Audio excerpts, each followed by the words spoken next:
Belajar ndalang ora dicalikake ora apa. Usak-usuk. Kakang Pati nuwun dawuh tinimbalan. Najan apa bae wis dicukupi namung aku padha aja nganti kendhat nggone tansah nyuwun marang Kang Nyipta jagat saisine muga aku padha kabeh wae kang padha mireng tansah nyenyuwuna sih berkah Kang Maha Kuwasa nggih muga lakuku iki kalis ing sambikala sendika sinuwun Mundara Sikra Sang Rekyana Pati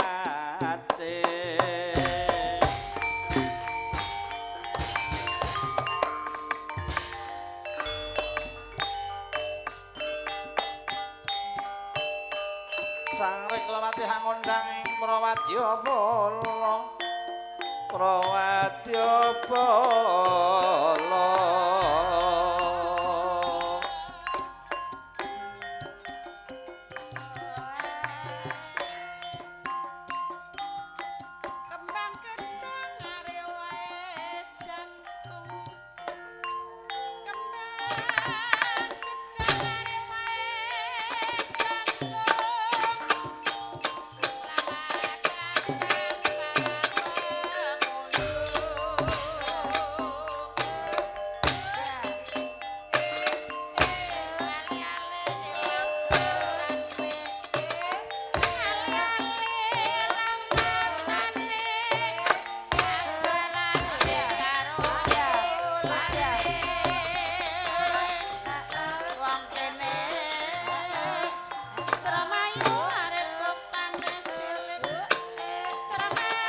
Kandi malang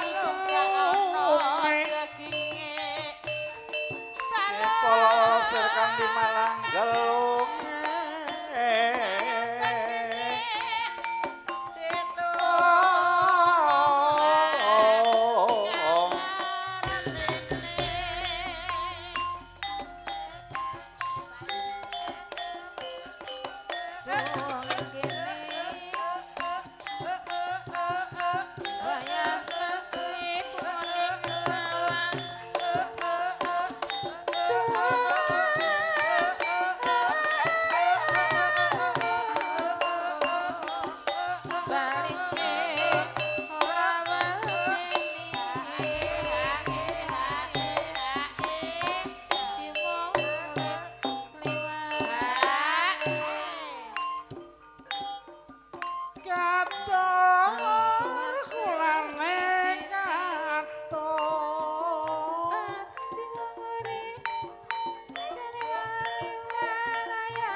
suarane sapa sih kaya suarane nyong jamane isih wutuh.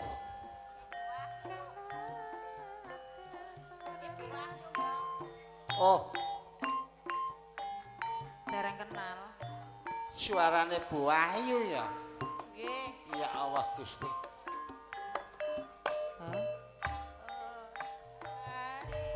Aku anger krungu swara kaya kuwi kimutan suarane nyong miyen isih jaman aku isih wutuh lho temenan. Barang sering dadul-adul nyong rusak kok saiki kok. Tak krungu maning kaya ngapa?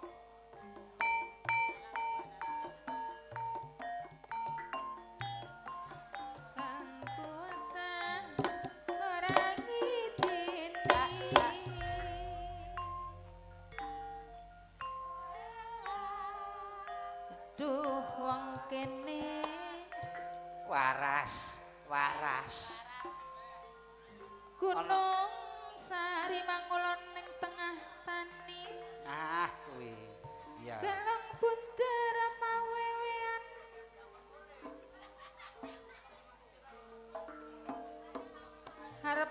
ora wani pikir keder ra karuan. Cocok. Riwayate kaya jaman riwayate sing ngegong demeni nyong. Tahu ya, Dik. Oh.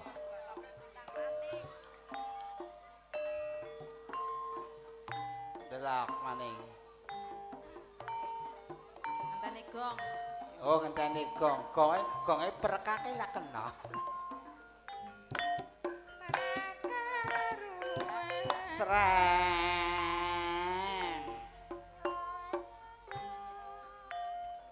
Aduh, sing ngendang. Waras. Kucing kurus mandi di papan. Rungokake to. Papane si kayu jati. Ya. Badan kurus tidak kurang makan. Mikiri si jantung hati. Lawa kena wis pingring-ring kok sih kurang baik. Mikir terus sih. Gunung Sangkar mungkin dah. Wong urip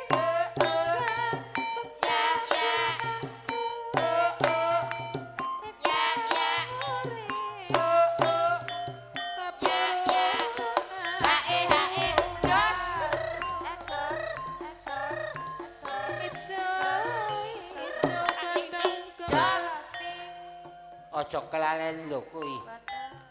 Wong aku ngrera dompak tinding ngutur angel.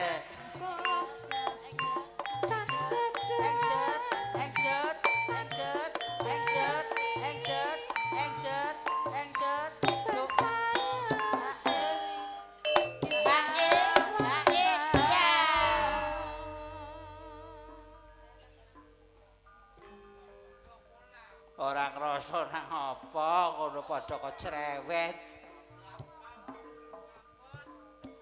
Ya paling rambut beko.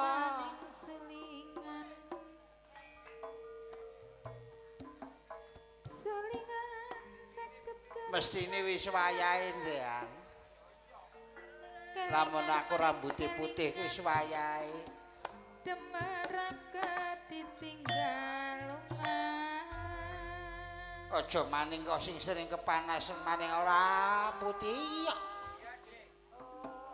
Sing tak tutupi rapet dina mong ibu kami lu putih kon aku. Jahat kon.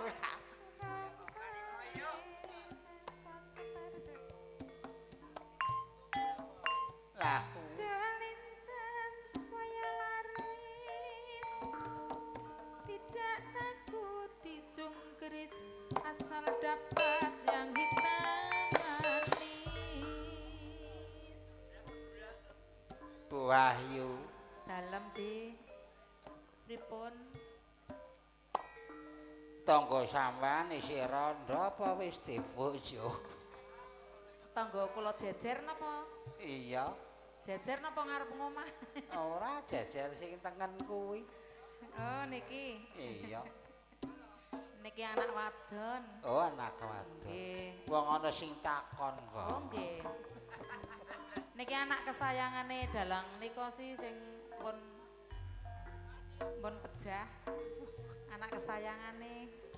Anake dalang Dirman. Oh, anake dalang Dirman. Nggih. Sing ngomong sampean jari ditempolong iya. Nggih. Ora tobat.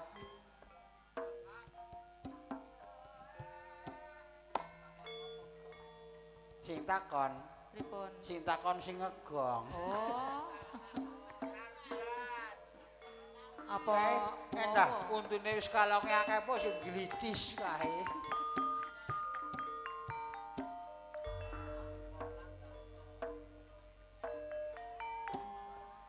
To ana anyaran to. Wis lawas kula kelingan. Sawalan sambune kuning. Wis lawas ora kelingan.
Sebelah siaga daratatan ringal cemetingale senjata tinggal cemetingale senjata tinggal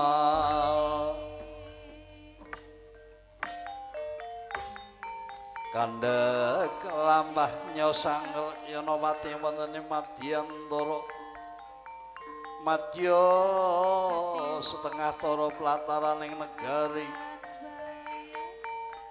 kendel sawentawis mulat gapura jejer kalih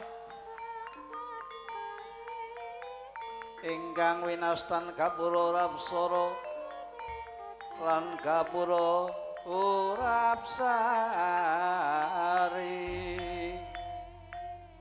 gapura Rapsara ginambar buta lanang Gapura Rapsari ginambar buta wedok gambar sing lanang cekeli pedhang gambar sing wedok cekeli cemeti kawat agunge Kang Maha Kuwasa nyipta jagat saisine wis dicukupi wis kanthi pinasang pasang nyipta lanang lan nyipta wadon lan kinodrat duwe cekelan dhewe-dhewe gambar sing lanang cekele pedhang gambar sing wedok cekele cemeti kawat wong murid wis kinodrat duwe cekelan dhewe-dhewe engimut marang aku padha supaya aja gegeden duwe rasa ati Iren kong kiren lan panastan genten iren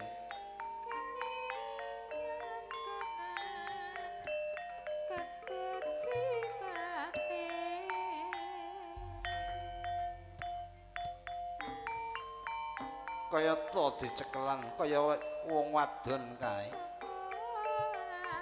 najan padha wadone ning urung karuan mesti bisa pinter nembang utawa pinter nyinden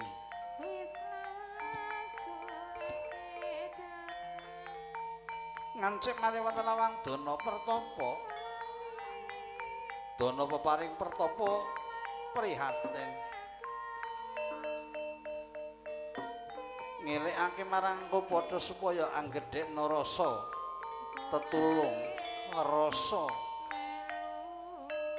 welas asih marang seksama samaning dumadi supaya bakal nemu berkah merga wis diwenehake sapa sing gelem ngibadah bakal diparingi berkah panjang umur kaangkat saka rasa kuciwa prihatin artine ngati-ati wis akeh kedadian kang ora ati-ati ing tembe dadi rugi gelomburi wis ora ana arti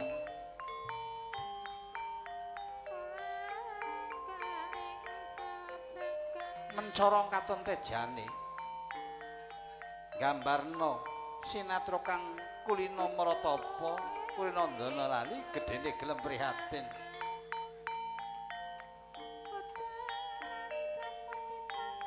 aja maneh kok disawang saka cedhakan lagi saka kadohan wis katon mencorong pindho tejane lintang daru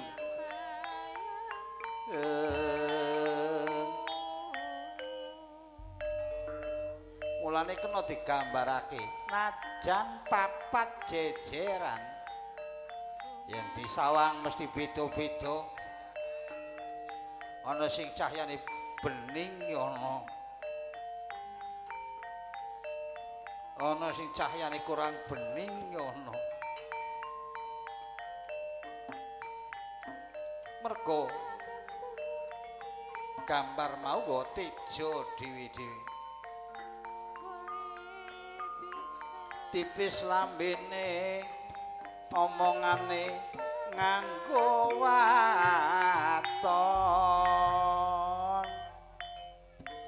Ora wong ngomong, ora wong nembang, pancen ana watone iku wis mending kepenak dirasakake. Yen janji arang mlesete mulane butuh sak wayah-wayah arang-arang kuwirangan mergo pakem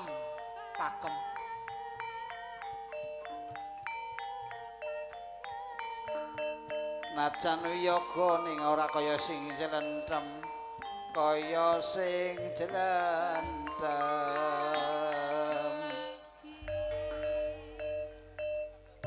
rada pakem kae.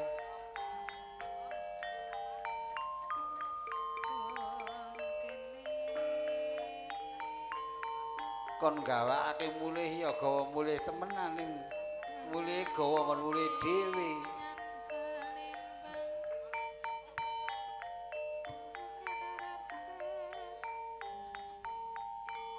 Tepos bokonge betahan lungguh.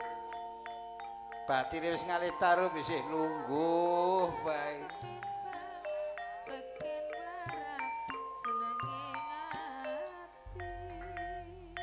Batire wis adoh sing jagong bae. Kaya sapa bocah? Bocah si pelem sing arane Cicit. Batire sadoh isih lingak-linguk. Jebulana ngenteni sing nuntun. Mangkono ngendikane lho. Gereng-gereng suarane.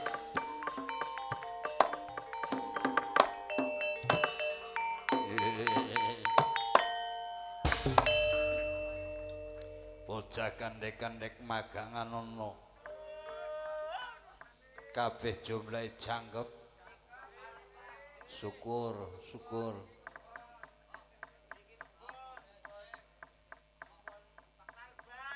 Wis padha tata-tata. Ah, syukur. Lah, kaya ngono. Merga pegawean kuwi amanah ya. Aja nggo sembarangan. Untung-untung aku iki diwaringi nikmat siji sehat, nomor loro pegawean.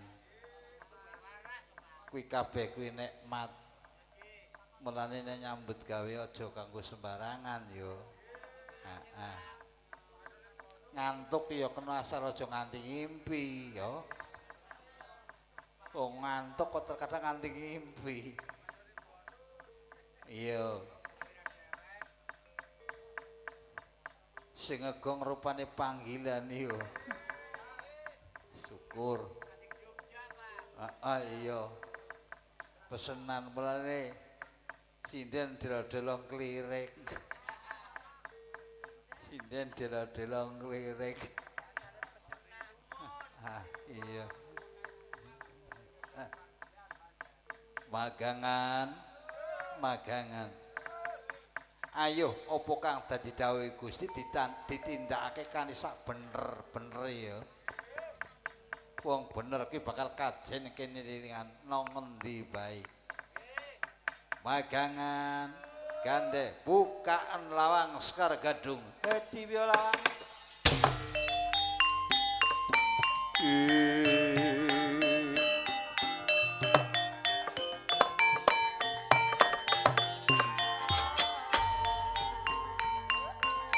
Nalendra marumang ngendikan nira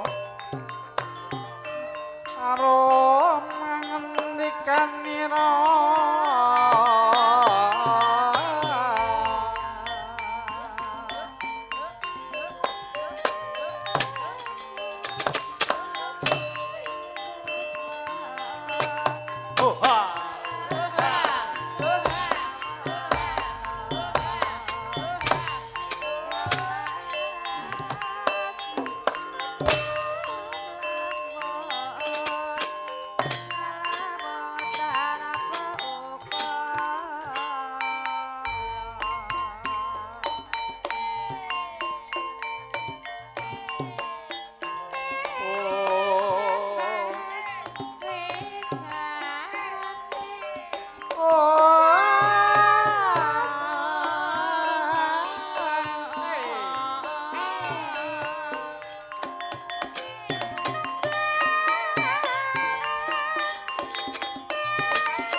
Sing arane kepenak ora blenger-blenger kuwi. Ana maning ya pingin. Ana maning ya pingin ya ta. As.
Gasik lah mbok mau mampir mbok kan isih turu aduh malah gelem mau mampir beres mang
Assalamualaikum warahmatullahi wabarakatuh. Waalaikumsalam. Waalaikumsalam warahmatullahi wabarakatuh.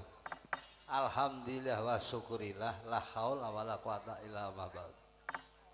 Yo aku sampean padha khusus rombongan aja nganti kurang-kurang anggone tansah ngunjukke rasa syukur kita ngarsa dalem Allah Subhanahu wa taala ingkang tansah maringi nikmat rahmat dumateng kita sedaya sehingga ing malam menika kawula saged makempal wonten dalemipun Saibul Hajat. Mugi-mugi nir ing sambikala sapajune. Amin Allahumma amin.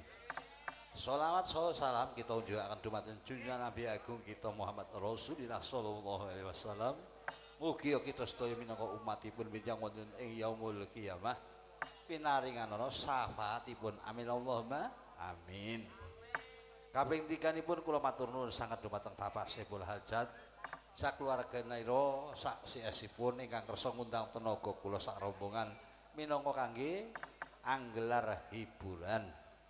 Kathah lepat kawula kirang sopan sak rombonganipun kula nyuwun agung pangaksama ingkang kathah-kathah saged kula tansah melu nderek tetungga.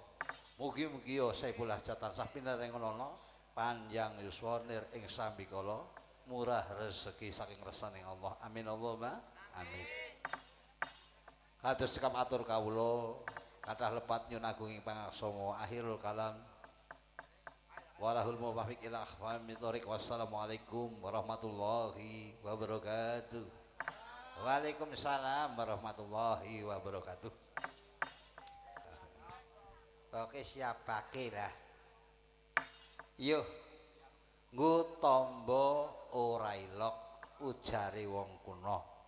Iya, dikirapno keh sawan kang ana muga kawula mbaratangin kelio banyu milih. Iki aku nggawa rombongan wadon ana 40. 44. Sing 40 isih padha tata-tata. Ana sing derep ana apa. Lah sing 4 wis siap pake. Sampean nggo gawe itung jaman kuno kae ngirabaken sawan sambi kalane nganggo cara adat seni milih. Mumpung wis padha siap milih. Iya mengko dhisik. Ana 4. Iya. Aja kaya biasane. Ana siji kok dinteni.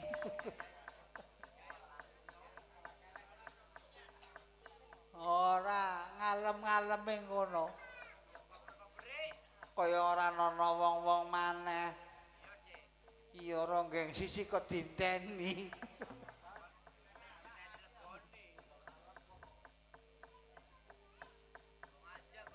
Nacak aku tak takon kaya karo sing menerus. Cara kon milih ibarat gambar ronggeng kuwi milih sing paling tengen apa paling kiwa, Kang?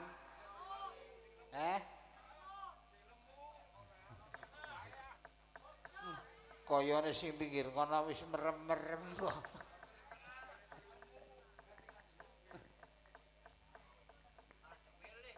Aku kayane kok kurang sithik kang ora sing lembu kok ora bombong aku.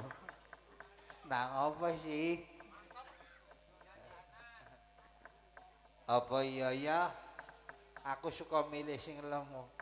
Ape milih sing kene aku kok rada isin. No. Isin nang apa wong nang remot lho. Aja dicara-cara sing pinggir ngene kae. Oh alah. Angger bose dhewe mangkat iki ora kena koet-koet kae. Apa iya? Bose dalang tur wis bupati lah. Apa iya? Lah bos ngene tah dalang tur setengah kiri. Beda. Iya. Artine kono wis ngabdi menyang negara. Lah ngene kere ku ya larang ya gelem murah ya doyan. Iya. Totoanane diparingi sehat ya ayolah. Iya. Bu Wahyu sampean pilihaken sing pantes ngadeg kaya napa? Kadose kok sing pinggir kidul. Oh. Kinyong beta ora pinolak. Nika sing paling langsing. Ora. Kuwi kayane anggerku ke tengah wengi isih beres. Nggih. Nika ngadege kali sing Ibarat gedang urung kematengan sih ya. Saiki sing kuwatir bukan kematengan, suka tak pangan dhisik. Aku sing suka kuwi sing wis aduh iya seger. Heeh. Ayo Mas disepot ben ngadeg Mas. Heeh, palang kok dirompok.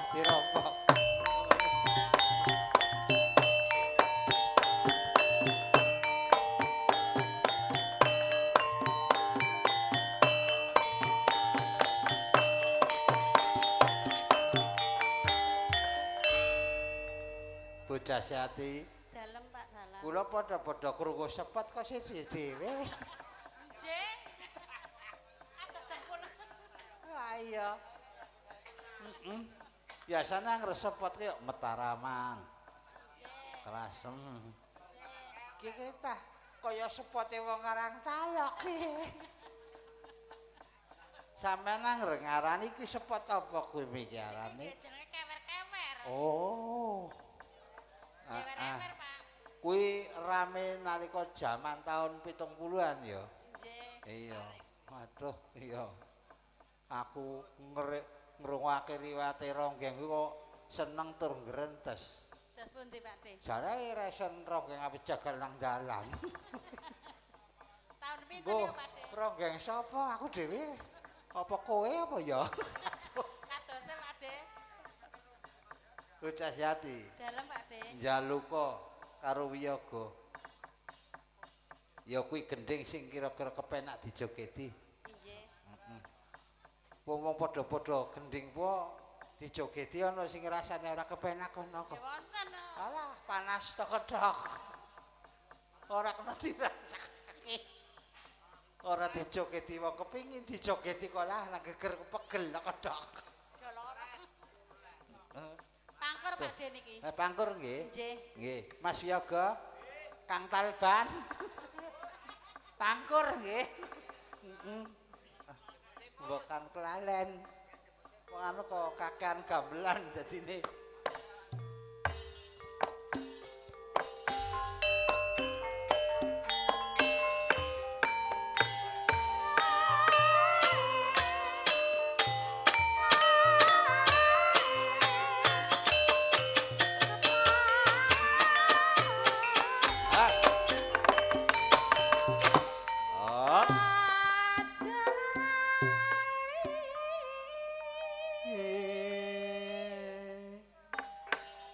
Sinden dulu apa tak tes mumpung isih sore mergo harapanane iki rencana 3 malam berturut-turut. Saiki ning ora sana kono kulon ya Mas. Kulon bener ora kleru. Oh kidul. Nyong miki ape ngomong kidul jare kulon. Kidul. Iya. Saiki mbing kidul dhewe suarane ya palang odehem Rojak nangka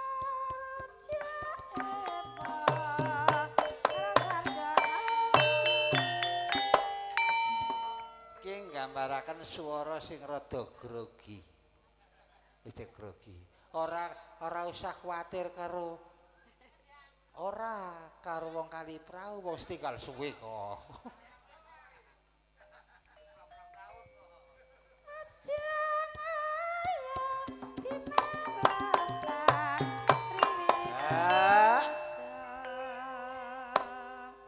Mengko dhisik aja gugup ambekan. Kira-kira Bu Wahyu tengen sampean palang tawani doyan ya syukur. Ora doyan aja dipeksa. Isik latihan iki nggih belajar. Wong kayane kok tak rungokake ngiringanane nyong kaya mekah-mekah kaya ngrada kepingin kayane. Mulane palang tawani. Mengko. Iya. Bapak aja ngoyo kimet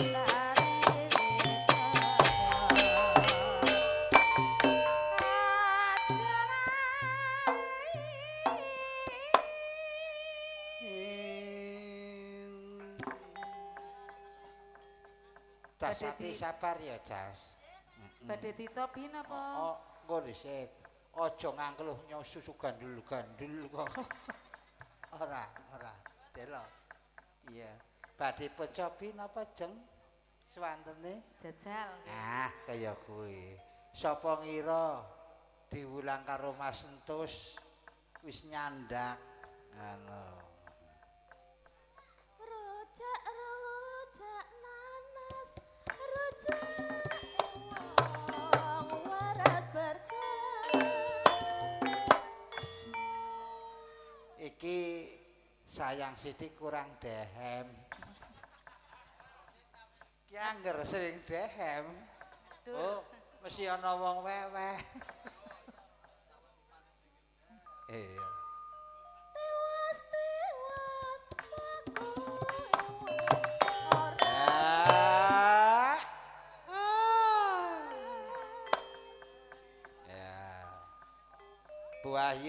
lanjutaken. Ela bapak tiwas labu hewang noranggas pangkur wirombo-lombo gelang-gelang nasi esendro dadi sarana manunggalahir terus sing batin terus maju pantang mundur katon lan tangguh sing saya sing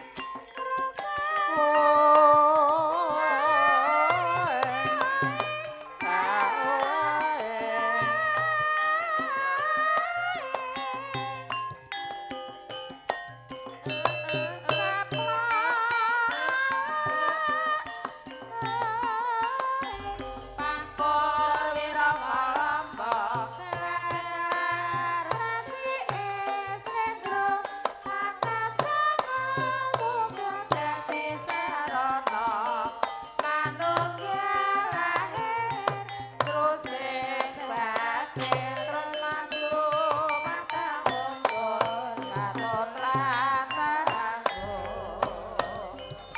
Yando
Matur nuwun Bu Cahyati.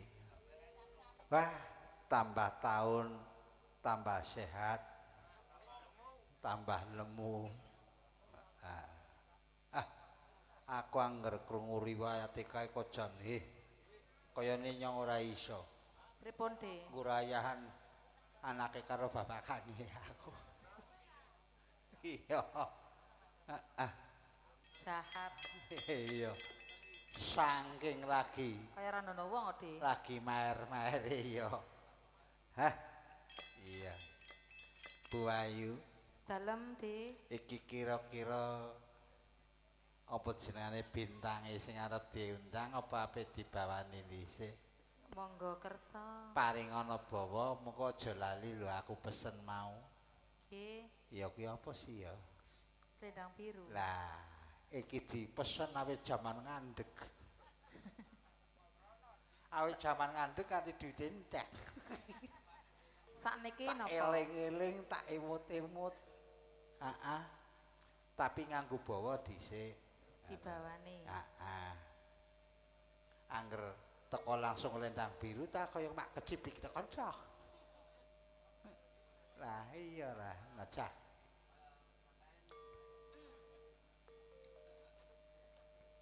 Ke